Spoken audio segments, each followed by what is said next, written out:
नमस्कार सभी को, गुड मॉर्निंग। मैं शुभकर्ण, सहायक आचार्य ईएफएम। सभी को नववर्ष की हार्दिक शुभकामनाएं। आज हम बीकॉम पार्ट 3rd ईयर के विद्यार्थियों के लिए ईएफएम पेपर प्रथम में ग्रामीण विकास एवं सहकारिता के अंतर्गत यूनिट संख्या 5th का अध्ययन कर रहे हैं, जिसमें अपना चैप्टर है उपभोक्ता सहकारिता। अपना टॉपिक है आज का कि भारत में उपभोक्ता सहकारिता की धीमी प्रगति के कारण कौन से हैं और उसके कौन कौन से सुझाव हैं, उनके बारे में हम चर्चा करेंगे। पिछले वीडियो में हमने चर्चा की थी कि उपभोक्ता सहकारिता के अंतर्गत कौन कौन सी प्रगति हैं उनके बारे में, और आज हम इसी क्रम में अध्ययन करेंगे कि इसकी प्रगति के कारण और सुझाव और इसकी प्रबंध एवं संगठन व्यवस्था के बारे में, उसके ढांचे के बारे में भी हमने चर्चा पिछले वीडियो में कर ली थी।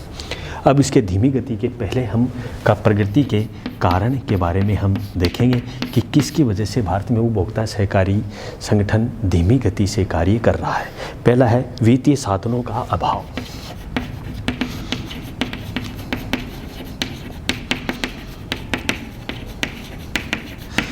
पहला तो है इसका धीमी गति का वित्तीय साधन है लैक ऑफ फाइनेंशियल रिसोर्सेज का अभाव है, क्योंकि वित्तीय साधनों के अभाव में उपभोक्ता सहकारी भंडारों की प्रमुख समस्या रही है, जिसमें भारत के अधिकांश सहकारी भंडार पर्याप्त मात्रा में अंश पूंजी एकत्रित नहीं कर सकते हैं, जिसकी वजह से वित्त के अभाव में सहकारी भंडारों में गोदामों का निर्माण और प्रबंधकीय कार्य थोक भाव की वस्तुएं क्रय करने में काफ़ी परेशानियां आती हैं। और गोदामों का निर्माण और प्रबंधकीय कार्य थोक भाव की वस्तुएं क्रय करने की परेशानियों का सामना करना होता है कि वर्तमान में केंद्रीय राज्य सरकारें इनको सहायता प्रदान कर रही हैं। अगला है निरीक्षण व अंकेक्षण का अभाव। निरीक्षण एवं अंकेक्षण का अभाव। निरीक्षण एवं अंकेक्षण का अभाव भी है, क्योंकि लैक ऑफ इंस्पेक्शन ऑडिट उपभोक्ता भंडारों की असफलता का दूसरा कारण सामयिक निरीक्षण और अंकेक्षण का होना है, क्योंकि भारत में उपभोक्ता भंडारों कारों की समस्याओं का कोई भी निरीक्षण नहीं किया जा रहा है। इसके साथ ही इस बात की जांच नहीं की जा सकती क्योंकि अमुक वस्तुओं का तौल एवं मूल्य उचित है या नहीं, उपभोक्ता भंडारों का सही तरीके से वस्तुओं का हिसाब किताब किया जा रहा है नहीं। तो ये भी है कारण है। एक है छोटा आकार। इसका जो साइज है इस व्यापार का, इसे छोटे आकार के रूप में है, स्मॉल है। स्मॉल जो भी है अन इकोनॉमिक साइज, क्योंकि अधिकांश से उपभोक्ता भंडारों का आकार बहुत छोटा है। अनार्थिक है कि छोटा आकार होने पर प्रबंधकीय व्यय अधिक करने होते हैं और कुल विक्रय की मात्रा कम होती है। इससे भंडारों को हानि होती है। इसी कारण इन भंडारों की आर्थिक स्थिति दुर्बलतापूर्ण होती है। धीरे धीरे इन भंडारों का अस्तित्व लुप्त होता जा रहा है। व्यवसाय की मात्रा कम होने से पर्याप्त लाभ नहीं मिल पा रहा है। तो ये भी इसके कारण है। तीसरा है कुशल प्रबंध का अभाव है।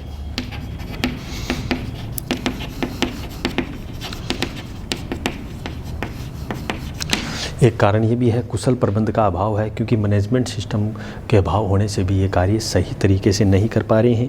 दूसरा है सीमित व्यापार। इनका व्यापार सीमित होने से भी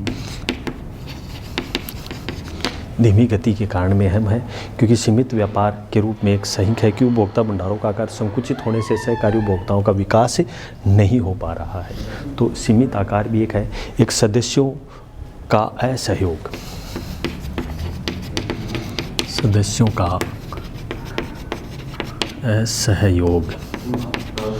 एक सदस्यों का असहयोग भी एक अहम है, क्योंकि उपभोक्ता भंडारों की सफलता में कार्यरत सदस्यों का सहयोग एकता पर निर्भर करती है, परंतु सदस्यों को इस प्रकार से सहयोग वफादारी का अभाव पाया जाता है। सामान्यतः ये देखने में आया है कितने सदस्य स्वार्थी होते हैं, कितने कैसे होते हैं। तो सदस्यता का अभाव भी एक इसकी अहम भूमिका रही है। एक प्रबंधकीय व्ययों की अधिकता।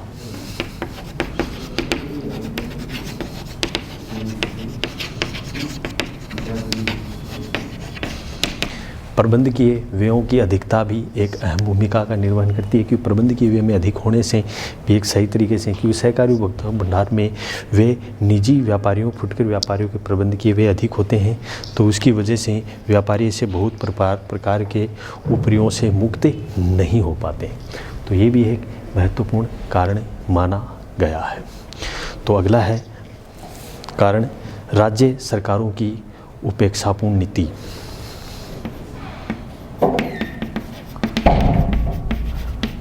सरकारों की राज्य सरकारों की उपेक्षापूर्ण नीति भी है, क्योंकि इस प्रकार से इग्नोर्ड बाई स्टेट गवर्नमेंट है। उपभोक्ता सहकारी आंदोलन की प्रगति को धीमी गति होने के कारण ये कारण भी है कि आंदोलन के प्रारंभ में राज्य सरकारों के विकास में कोई रुचि नहीं दिखाई देती है, क्योंकि राज्य सरकार और निजी संस्थानों में प्राथमिकता दी गई है, क्योंकि वस्तुओं की पूर्ति के संबंध में सहकारी भंडारों की उपेक्षा की गई है। अगला है कम पारिश्रमिक और अवैतनिक सेवाएं। कम पारिश्रमिक, लोगों को कम पारिश्रमिक मिलने से भी ये संस्थाएं सही रूप से क्रियान्वित नहीं हो पाती हैं, क्योंकि कम पारिश्रमिक होने से सभी कार्यरत भंडारों का वेतन बहुत कम होता है, तो वो सही तरीके से लगन से कार्य नहीं कर पाते हैं। तो ये भी है। अगला है लोकप्रिय नेतृत्व का अभाव, जिसे अपन कहते हैं लोकप्रिय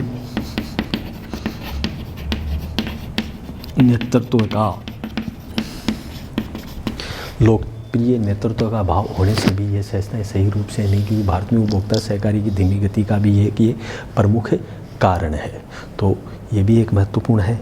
अगला है सहयोग व समन्वय का भाव, आपस में भाईचारे सहयोग व समन्वय के कारण ये एक समितियां सही तरीके से क्रियान्वित नहीं हो पाती हैं, तो ये भी एक प्रमुख है। एक अनियमित पूर्ति का मतलब उपयुक्त मात्रा में आवश्यकता समय पर माल की नियमित सुपुर्दगी न होने पर अनिश्चितता व्यापार बना रहता है, विश्वस्तता का नाश होता है, खुले बाजार का सही क्रियान्वित नहीं हो पाता है। खाद्य पदार्थों की राशनिंग भी है। उपभोक्ता भंडारों की बिक्री कमी होने पर खाद्य पदार्थों सरकार पर नियंत्रण होना बहुत ज़रूरी है। सरकार के कुछ वर्षों में खाद्य पदार्थों की संबंधित नियंत्रण भंडारों को ढीला कर दिया गया है और चीनी व आशंकित नियंत्रण लगा दिया गया और भंडारों की धीमी गति भी की गई। तो अन्य सहकारी समितियों का समन्वय का अभाव है, कि अन्य जो भी सहकारी समिति है उसमें संपर्क नहीं होने से भी एक अहम तरीके का क्रियान्वित हो पा रही है। ये भी एक धीमी गति कारण का एक प्रमुख कारण माना गया है। अगला है दोषपूर्ण लेखा प्रणाली। क्योंकि सहकारी उपभोक्ता भंडारों में लेखा प्रणाली दोषपूर्ण व सही नहीं होने के कारण विभिन्न निर्णय कठिनाई का सामना करना पड़ रहा है। उचित खाते व प्रभावी लेखापालों का अभाव, उपभोक्ता भंडारों की कार्य क्षमता का सही आकलन नहीं किया जा सकता है, ये भी कारण है। कि विभिन्न प्रकार के अन्य कारण हैं। उपयुक्त कारणों के अतिरिक्त इन भंडारों की धीमी गति का कारण ये है कि नकद बिक्री, ऋणों का न मिलना, अवैतनिक सेवाएं, व्यापारिक अनुभवों की कमी, मूल्य नीति दोषपूर्ण होना, प्रशिक्षित एवं योग्य कर्मचारियों का अभाव होना, व्यापारिक मंदी को शामिल किया गया है। अब हम इसी क्रम में चर्चा करेंगे उपभोक्ता सहकारिता की प्रगति के सुझाव।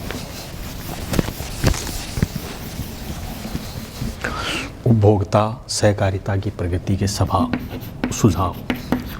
उपभोक्ता सहकारिता की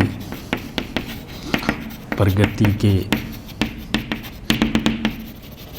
सुझाव, जिसमें प्रथम सुझाव है उपभोक्ता सहकारिता की समिति की हम बात करें सुझावों की, तो तीव्र प्रगति के रूप में आवश्यक है। इसके लिए संस्थापकों और व्यवसायिक अनुभव प्राप्त हो। इसके अतिरिक्त प्रवर्तकों और सहकारी मूल्य के मूल सिद्धांतों का ज्ञान होना बहुत ज़रूरी है। तो इसमें सहकारी भंडारों की प्रगति की ओर कुछ आवश्यक सुझाव दिए गए, जिसमें पहला है आर्थिक दृष्टि से सुदृढ़ता प्रदान करना। आर्थिक दृष्टि से सुदृढ़ता प्रदान करना। आर्थिक दृष्टि से सुदृढ़ता प्रदान करना, जिसमें वित्तीय साधनों का अभाव ही इन भंडारों की असफलता का सबसे बड़ा कारण है, क्योंकि इसलिए उपभोक्ता भंडारों का आवश्यक वित्तीय सहायता उपलब्ध करवाई जानी चाहिए, जिसमें सहकारी भंडारों में अपने निजी कोषों में वृद्धि की जानी चाहिए और भारी ऋणों को कम किया जाना चाहिए। और सरकार जो है, सरकार को उपभोक्ता भंडारों की अंश पूंजी को इसमें बांट लेना चाहिए। रिजर्व बैंक अन्य वित्तीय संस्थाओं द्वारा आवश्यक पूंजी लगानी चाहिए। व्यवसायिक नीतियों में सुधार करना चाहिए। दूसरा है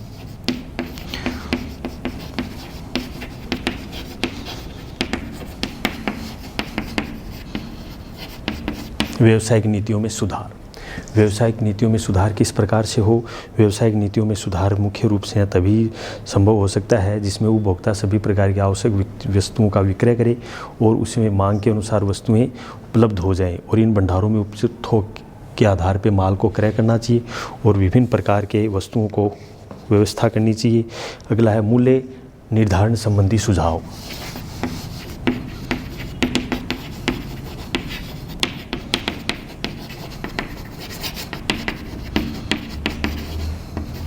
मूल्य निर्धारण संबंधी सुझाव भी एक अहम है कि उपभोक्ता में मूल्य निर्धारण संबंधी विभिन्न प्रकार की सहकारी भंडारों की मूल्य नीति इस प्रकार निर्धारित करनी चाहिए जिससे उपभोक्ताओं की राहत मिल सके और उपभोक्ताओं स्वयं की पूंजी निरंतर मिलती रहे और इसका विकास और विस्तार होता रहे। मूल्य बाजार में अधिक नहीं होने चाहिए और बाजार में वस्तुओं का मूल्य स्थिर रहे, इसलिए पर्याप्त भंडारों को अपने मूल्य बाजार को कम रखने चाहिए। बाजार मूल्यों की सामयिक समीक्षा करते रहना चाहिए और आवश्यकता अनुसार भंडारों में मूल्य परिवर्तन करना चाहिए।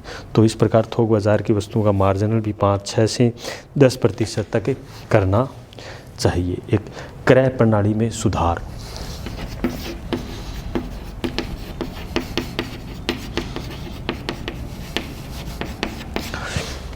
क्रय प्रणाली में सुधार के विभिन्न कंटेंट को सही तरीके से करना चाहिए जिसमें आसानी से भंडारण की व्यवस्था ये सम्मिलित है। विक्रय वृद्धि हेतु सुझाव।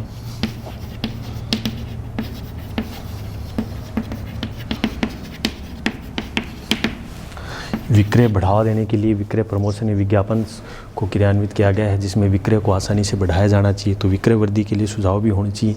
कौन कौन से विक्रय के लिए सुझाव सराहनीय रहे हैं। तो इस प्रकार से सहायक तरीके से विभिन्न प्रकार के सुझावों को क्रियान्वित किया गया है। अगला गोदाम व्यवस्था।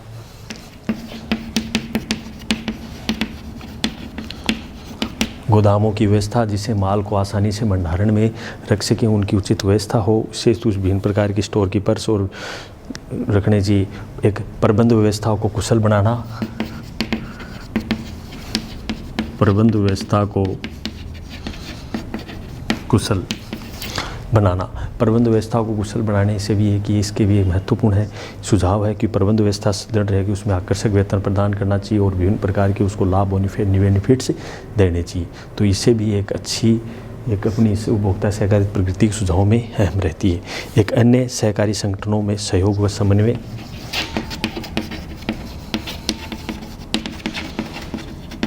सहयोग व समन्वय की भावना रहनी चाहिए। तो ये भी एक है।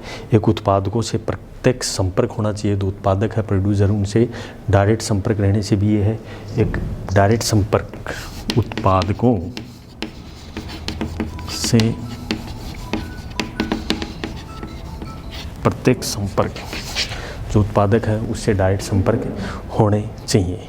एक सदस्यों को सुविधाएं, सदस्यों को विभिन्न प्रकार की मूलभूत सुविधाएं उपलब्ध करवाएं जिससे आसानी से वो अपने लाभ को क्रियान्वित कर सकें। एक कर्मचारियों की सुविधाओं में वृद्धि। एक कर्मचारी हैं उनकी सुविधाओं में वृद्धि करें। कर्मचारियों की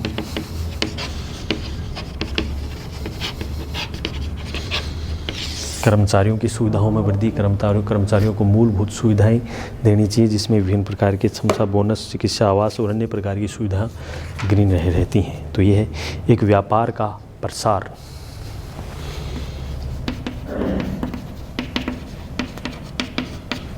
व्यापार का प्रसार भी एक इसके सुझाव में आती है कि किस प्रकार से व्यापार को ज़्यादा से ज़्यादा प्रमोट करें, किस प्रकार से व्यापार का प्रसार करें कि उपभोक्ता भंडारों में सभी प्रकार की वस्तुएं व्यापार करना चाहिए जिसमें देश की अधिकांश समितियां ऐसी हैं जो नियंत्रित वस्तुओं का व्यापार करती हैं और नियंत्रण से हट जाती हैं।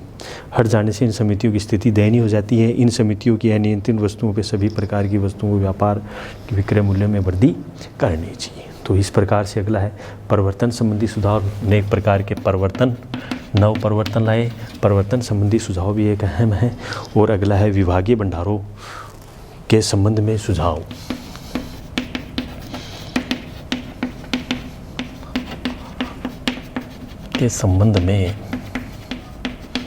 विभागीय भंडारों के संबंध में भी सुझावों की भी अहम भूमिका रहती है कि किस प्रकार से और भी विभिन्न प्रकार के अन्य सुझाव हैं जो महिलाओं के लिए सदस्यता प्रदान करनी चाहिए क्योंकि आसानी से आवश्यक वस्तुएं उपलब्ध हो सके। तो इस प्रकार से हमने आज के इस वीडियो में चर्चा की। अगले वीडियो मिलेंगे आवासीय सहकारी समितियों को लेकर के।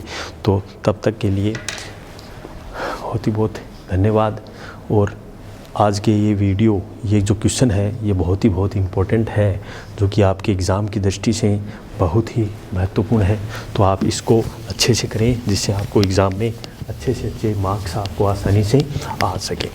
तो हमने आज ग्रामीण विकास सहकारिता के अंदर उपभोक्ता जो समितियां हैं उनके बारे में हमने संक्षेप में अध्ययन किया। तो हम अब नेक्स्ट वीडियो को लेकर के आएंगे। तब तक के लिए बहुत ही बहुत धन्यवाद। Thank you very much.